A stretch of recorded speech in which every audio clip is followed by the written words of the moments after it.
Hey guys, welcome to another episode of Coaching with Chris. Today, my special guest, not only releasing out a brand new book, which we're going to talk about, but top originator, top leader, top branch, like killing it in the mortgage industry. And also a very, very influential coach has personally helped me throughout the years. I remember the very first time I talked to him, he bought me my drink at Starbucks. And that's something I'll never forget. JJ's like, I got it. And so JJ Mazzo, how are you? How you doing, buddy? Good to see you, bro. Good to see you. I mean, we got to get caught up. So this is kind of fun. We get to catch up at the same time, talk about this book, but catch me up. You're building your branch, you're recruiting, you're in the toughest state in the industry in California, and it's still working. What's the secret sauce? Consistency, buddy. Just doing the actions and the activities. Yeah. So, still have the production with my team in Orange County, which is, I'm in South Orange County. So it's like a micro market. So that's interesting always when we get in these type of different market conditions. And then I have my branch in Orange County and then a division. There's about, 25 offices around the country for CCM. So those things keep me busy and all over the place, but make it a little bit more fun and a little bit more spontaneous as far as the business goes. So just, keeping my head down, bro. What do you think we've been in mortgage a long time, but like, what do you feel like are the things that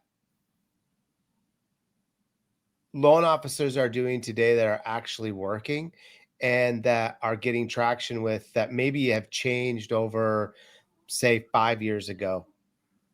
I know everyone would probably say, okay, like social media. And I'm going to say no. I would say social media is very important for branding. Okay. So it's going to show you that people look on there and they're going to see, okay, this guy's legitimate. He knows what he's talking about. They're going to check you on there. But I would say consistency and mindset and activities, regardless of what's going on around you. I think that's prior to the past 5 years.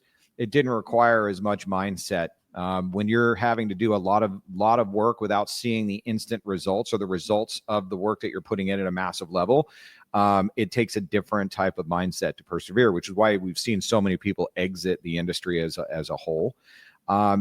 The other thing that I think is being able to be in a position where you're not stuck in one market in one area. You have to be able to think multi-state. You have to be able to do consultations, meet referral partners in other states and other markets. I think that's also very important. And I think more of a consultative approach is very important, making sure that you're taking the time, slowing down, and really consulting the client, not just on a mortgage, but their entire financial picture, meaning what does their total debt burden look like? What is the total impact going to be on their future?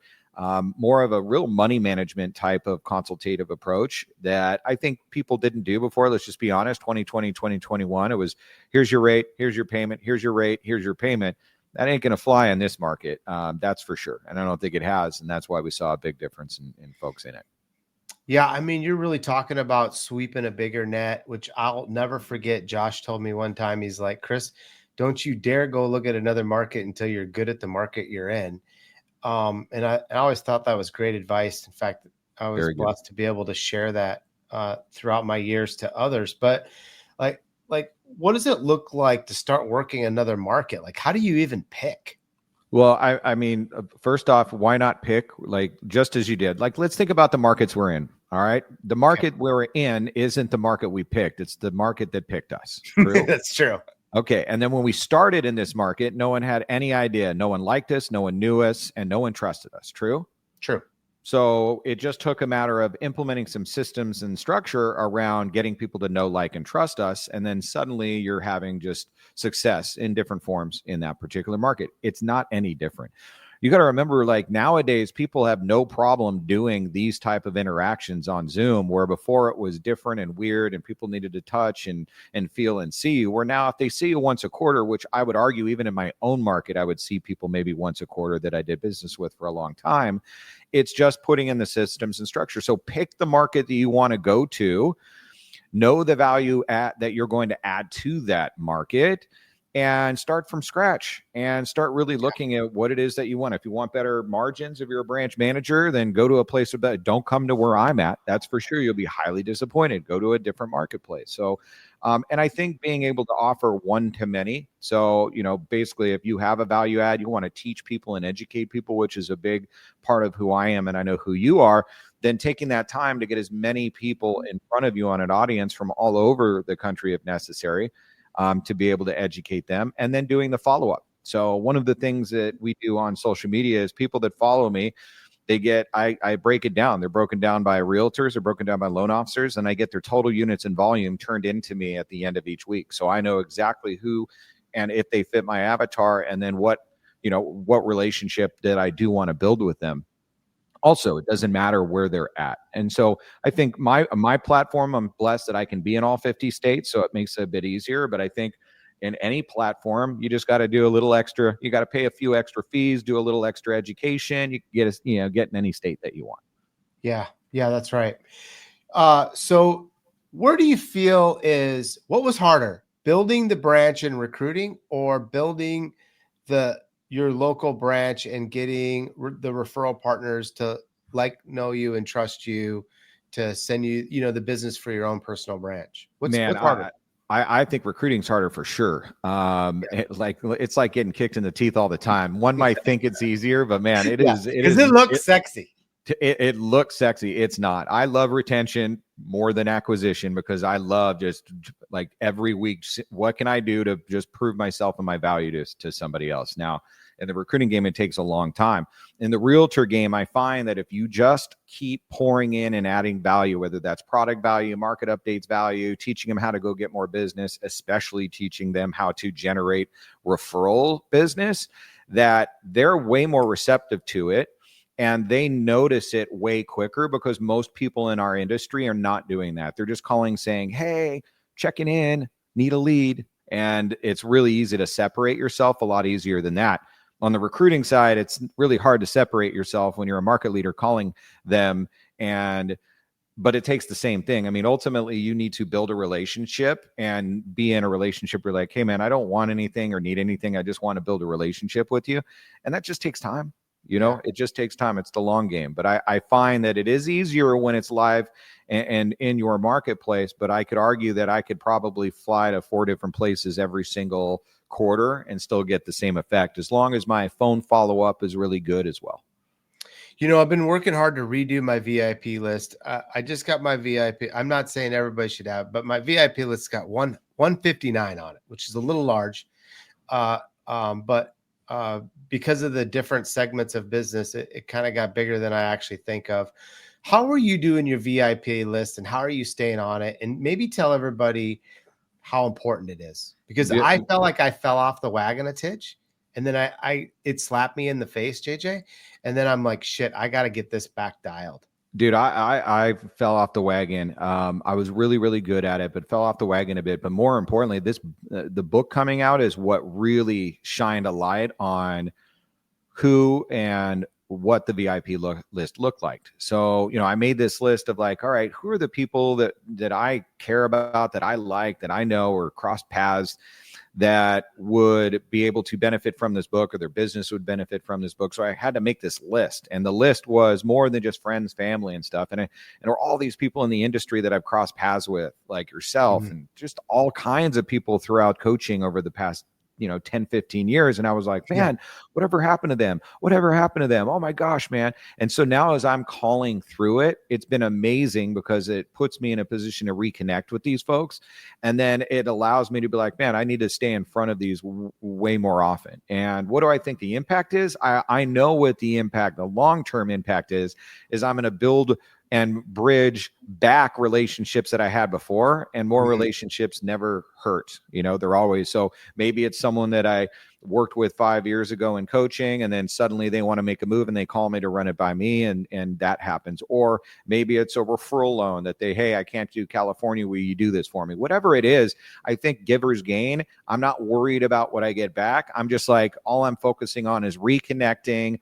offering value, and that's going to be the key. Is what I do from here is I'm going to look at it way differently from the standpoint of how can I add value to these VIPs and do something that's really dope and cool and different, because that's this group of people, and come up with that. So funny you asked, because now I have this VIP list that never looked like this, and I'm going to spend the better part of business planning for next year in October.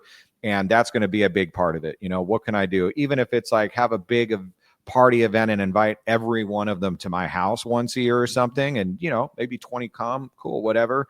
But something that's going to be consistent and something that I will stick to. Well, I mean, you mentioned it. You've just came out with a new book. And I'm just excited to be able to talk to you about it, and kudos to you and congratulations for coming up with it. But like, before we like get into the book, let's talk about like this idea of a book. Did you wake up one day and you go, oh shit, I think I'm going to write a book?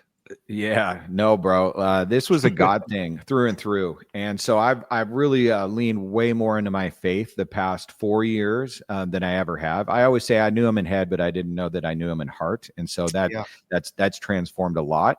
And I was doing some work with a company called Brand Builders and Rory Vaden. He wrote Take the Stairs. Yeah. And we went through this whole process for Impact Elite Coaching. And I was like, this was super cool. He was really, really helpful. How about for me? I wear so many different hats. Let's see what that looks like. You know, I don't know what it looks like. I know what my company looks like. And I know what CrossCountry, but I don't know what everything else looks like. So we went through that process, and it's 2 days of like, when you go deep, it's deep. It's like, I felt like I was this was 3 with hours. Rory, or the first one was with Rory. The second one was with Elle, and it's kind of Rory's like right hand in this particular, like not a company size, but a one-on-one size. Okay. And it was like 2-3 hour therapy sessions, and it was. And I'm a transparent person, so I just throw it all out there, good, bad, or indifferent. And when it was all said and done, we looked at this and was like, man, this could be super helpful. This is like, there's a book here. Like it's the structure for the book, the principles that were laid out. And it was just a lot of the things that I had gone through, like when I first started the business, 0809, where I failed miserably over and over again. And what were some of the things that helped me, so that, for example, in this market, why I didn't fail as much had more to do with these principles in the book. And the timing of it was very apropos for what we were going through in real estate and mortgage, although the book could be for anybody. And I was like, so I talked to someone who has a lot of experience and helped me, and we collaborated. And then he said, you need to I'll get you in front of Wiley. You know, I think they want to hear about your book. And I talked to Wiley, who's a big publisher, and they bought it and said, let's do it. And then the rest was history. So it was just me pulling on a thread of purpose, because I've very much been on a purpose and peace-driven mission more than it used to be money over mission, you know? I think most people, if they were being honest, said that. And I'm working more, and Shayla helped me with this, phrasing it this way, of mission over money, for sure. Yeah, I feel like, you know, for years, I stared at the money too much. Yeah. Or I stressed about it, or I thrived it, or identified it as me or as a person. Horrible. And it's the freaking worst trap ever. Worst trap ever, buddy. And I think everyone has been in it, good, bad, or indifferent. It was just one that I had worked really, really hard getting out of. And okay, it's easier said than done when you have money than when you don't. Sure. And I agree with that. But people, you can also, you know, really screw it up if you have it too. So I think it's a matter of just realizing, you know, having gone through a lot of loss, and the book talks about some of it, not all of it, but having gone through a lot of loss, it just puts it in a lot of perspective. And you just realize, you know, people say you can't take it with you, then it's like, all right, cool, then act like it. You know, that's the difference. And so acting like you can't take it with you looks a whole inherently different than, you know, you just saying it. So I had to look myself, when you're writing a book and you're writing your story, you have to look yourself in the mirror over and over again. And the worst part about it is, it's like every day now, like, oh, what should I do? And I'm like, well, this is what you said, sucker. Why don't you do what you said? You know, like, so you're referencing it back. Oh yeah, you do. Oh, Like it does. It's no jokes. Or it's like, so it is a bit of, it's definitely some self accountability. So it's been a blessing in a lot of ways, and the hardest thing I've ever done. I've been selling, $350,000 to $500,000 mortgages since I was 19, but selling a $26 book, buddy, everyone told me it was going to be the hardest thing of your life, and it has been. What was back to writing the book? I mean, then let's get into the sales thing. I'm sure there's great lessons for us in that too, on that side of it as well. And by the way, for anybody that wants that book, I'll make sure that we get the link attached so you can link in and grab JJ's book for sure. But the starting of writing this book and going through it, what were some of the challenges of, taking, like for me, it would be like taking the challenge from here to here to this paper would be tough for me sometimes. It would be easy for me just to talk through and do it. But like, what were challenges for you? Yeah. So I had met with someone, a guy named Brett, who was my muse. So he and I what I would do is be able to record, talk, interview, go through it over and over again. And then as each chapter got put on paper, then it's a matter of me going through and change. So you go through each chapter 7, 8, 9, 10 times, each chapter over and over again. So I probably went through each chapter 8 and 10 times, through all the chapters. And then finally, when it was all done, read the book all together. And then you go through it all together, and then you've got to retweak some things about 2 and 3 times. And then you have alpha readers read it, and then they give their feedback on it. And then it goes off to the publisher where they do their final, like, hey, let's make sure you can say this and say that. So it's a process. It took about a year and a half to do that.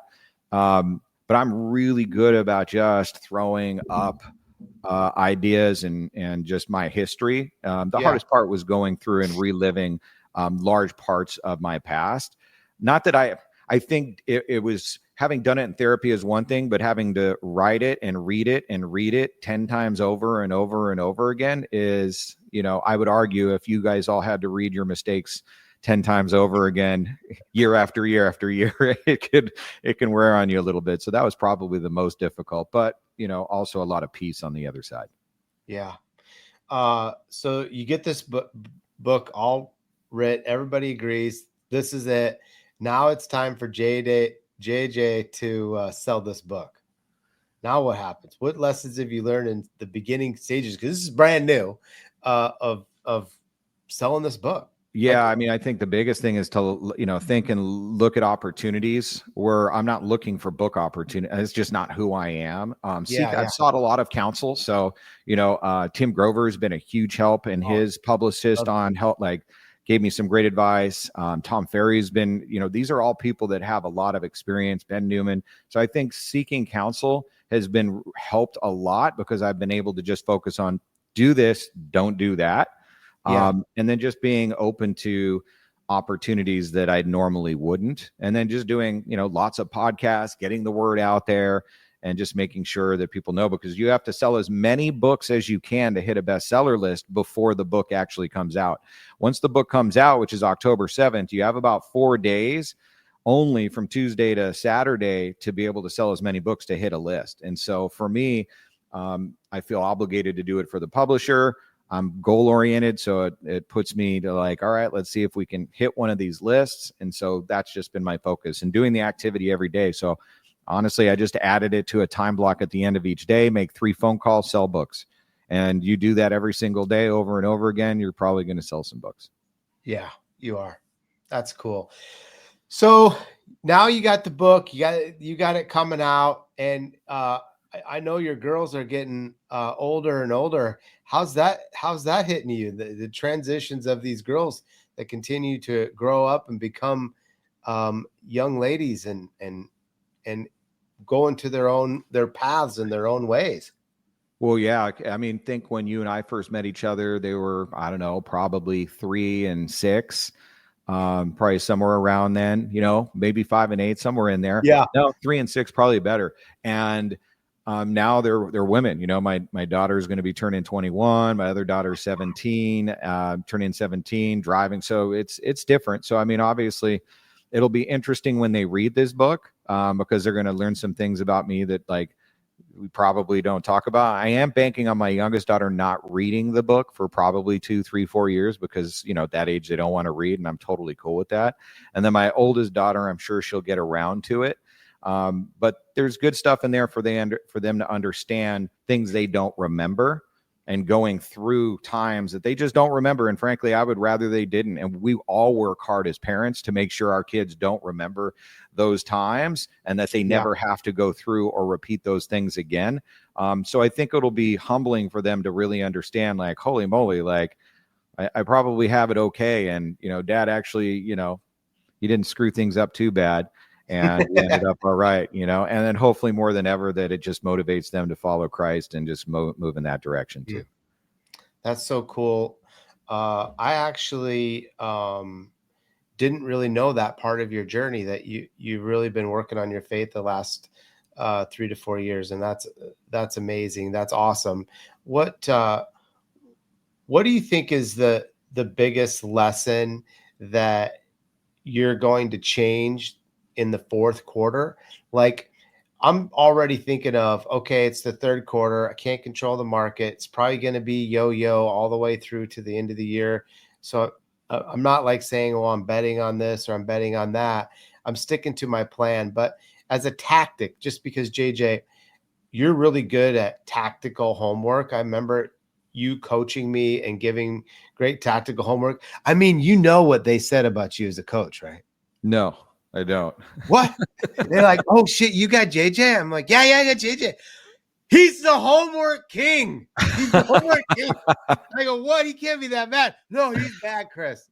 He's bad. That's funny. But yeah, I mean, what should we be giving ourselves as homework? Read the book, one, and then two, as loan originators, what should we be doing to be able to win in the fourth quarter? Yeah, great question, buddy. So you need to start, business planning starts now. So you're going to gather, September is data gathering month. This is when you gather all the data, what worked, what didn't work. What were my numbers year over year, month over month? What products helped me go forward? Did it have a ROI or didn't it have an ROI, return on my investment? Where's my marketing dollars? Just get all the data that you can, so that as you get into October, you can take that data and start minimizing things that didn't have a return on the investment, that were time and energy put with partners or people that didn't have a return on the emotional people investment. And then setting up your business planning so it's done in October. Because you want to have momentum behind it in November and December, while everybody else is just kind of coming up with their ideas in December and they don't have any momentum and it doesn't hit till March. So if you want to get ahead for next year, it starts now. The other thing is this is a tactic that I had for all my loan officers that I'll share. Go ahead and Monty gets credit for this one. Pull up all of the clients that referred you a pre-approval or a closed deal for the year. So all the realtors, closed deal or pre-approval for the year. You get that list, you hand it to your title guy, and you go, I need the list of every property they closed on, list side or buy side, for each of these realtors. Then they're going to hand it back to you with probably 2 to 3 times more properties that they closed, listing side by side, whatever. And then now you're going to reach out to all of these realtors and say, hey, I'm going to give you a homework assignment where you can reach out and add value to all of your clients, even the ones that I didn't work with. I'm going to be offering an incentive to help your clients as well that I offer for my clients to refinance. And I wanted to make sure you had that to offer them. If you can just do a triangle introduction via text, all of those people are probably in the 7s and higher interest rates, and I want to be able to help them. So this just took your refi pool from people that know, like, and trust you from 25% up to 100%. Even though I didn't get the purchase, no big deal. I know I'm going to go and try, but do go get some of those refis themselves. And then the last thing, man, fourth quarter push, be everywhere all the time. So I work the hardest. Once those pumpkin spice lattes come on the board, it drives me nuts because I look up there and I think cozy and so nice. And I just see all the business partners and everyone slowing down. This is when you pick up. Arguably, if we're hoping that we see rates decline and we get a new Fed chair in May of next year, then that tells me you have from now through April of next year to plant as many seeds as you can, so as many people know you and like you as possible, so that by default, when the market takes off, you're going to just get leads and deals from people that they're just like, I don't know, but I like him and I know who he is. Let's give him a shot. And I think that's before other people get back into the marketplace. So let's be honest, once the market conditions do improve, we're going to have 100, 200, 300,000 more competitors that are like, oh, okay, I'm ready to get back in again. I need to make sure my foot is planted where I want to go. So think about, where can you be many to one? So every single party that I can throw, educational event I can throw, every broker's office I can be in and speak at, and anything that I can go to that somebody else is throwing that I can be, I'm going to be at all of those. So I'm omnipresent at the and top of mind, because when they go home Thanksgiving and when they go home for the holidays and Christmas or whatever holiday they're celebrating, they're seeing more friends, more family, and more clients than they ever do all year as they do in the fourth quarter. So if you do that really, really well, you're going to have an okay first quarter, because first quarter is always slow. But I want us to think more than that, which is, hey, once the Fed chair is replaced, and if you get someone aggressive and bringing rates down and it's go time for us, then at least you position yourself properly. That is, I love it. In fact, I'm going to make sure my staff does that. I love many to one and be everywhere all the time. Just that simple mindset of changing it, because you're right. Fourth quarter, like once everybody hits November, it just like starts to slow, and it just gets slower and slower and slower and slower. And even though we're closing some loans in December, that the new activity is going to crap.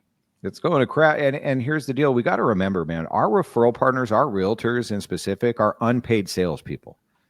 All right. Now, I'm sure, like they're going out there and they're finding people that may want to buy or sell or refinance their house and then bringing them back to us for no compensation. I would argue if I didn't pay my loan officers, they wouldn't stick around very long. That's for sure. So I think it's real important to understand, well, if they're not paid and they're not motivated, then what can you do to get them paid and get them motivated? And always keep that top of mind. And I think it does help with me, where I would get frustrated or maybe resentful. I'm like, why aren't they doing? Wow, they should be out there doing this. And it's like, man, we're blessed to be able to have, you could have 100, 200 referral partners out there, referring you business. Where salespeople are going to want a piece of that pie. So I think it also helps with the mindset. Like, stay with the activities, even though the things aren't. Because here's the deal. Everyone's going to hit the gym in January, buddy. Everyone's going to be calling the realtors, and they're going to be hitting the realtor, going to be talking to them and seeing them. And I want all those realtors to go, oh, how cute. You just decided to show up. JJ was here the entire fourth quarter. Nice try. So it's a little bit of offense and defense. You're great at events. Your team and you putting together events. What's been an event or two, or have you been doing events this year that you felt like had a great theme, had great success, or was it nothing to do about the event? It was just consistency of having events. I think it's definitely the consistency of having the events, the same place, same time, the same follow-up schedule, the same invitation schedule. All of that is bang for buck. Everything is very replicatable. But there were topics. I had found that the topics of anything that had to do with helping the clients, the referral partners or realtors, make more money. So all of the classes would be ended with make more money, and teaching them how to generate and convert leads like we do. Because here's the thing.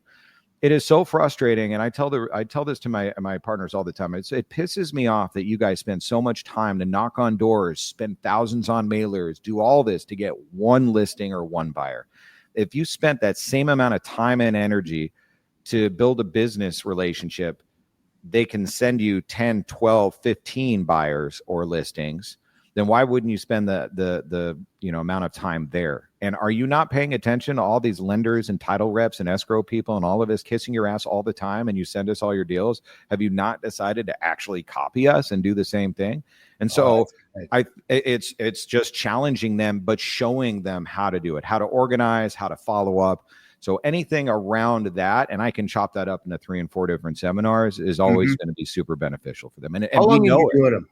The seminars, 45 minutes, hour and a half? Hour and a half. Hour and a half. I think they're 2 hours. So what I do is you go, okay, you come from 12 to 12:30 and eat. And then 12:30 it starts, because we all know they like to come in late. I also know there's always going to be a 20% fallout. Doesn't matter if I do it in my backyard or anybody else's backyard, it's 20%. So I make sure that I food accordingly. Okay. And then I just work on being on time. I teach the class in an hour and then do a little Q&A, and then that's it. Cool. And knock it out. Yep. And then the fortunes in the follow-up and closing for leads. So when I close, I have them fill out a survey and I ask for leads. I'll get anywhere between 10 and 25 leads at each of the events. And then and referrals to other real estate agents and brokers and such. So I think it's just asking and making sure you really deliver the value and get them to agree with the value. So I'll usually raise your hand if you learn something here to cash at least a $20,000 one check for one commission next year. They'll all raise their hand and I go, awesome. I only need one for 5. and then I get an obligation close and usually get some pretty decent leads that way. That's a great way to end and ask and not make it awkward.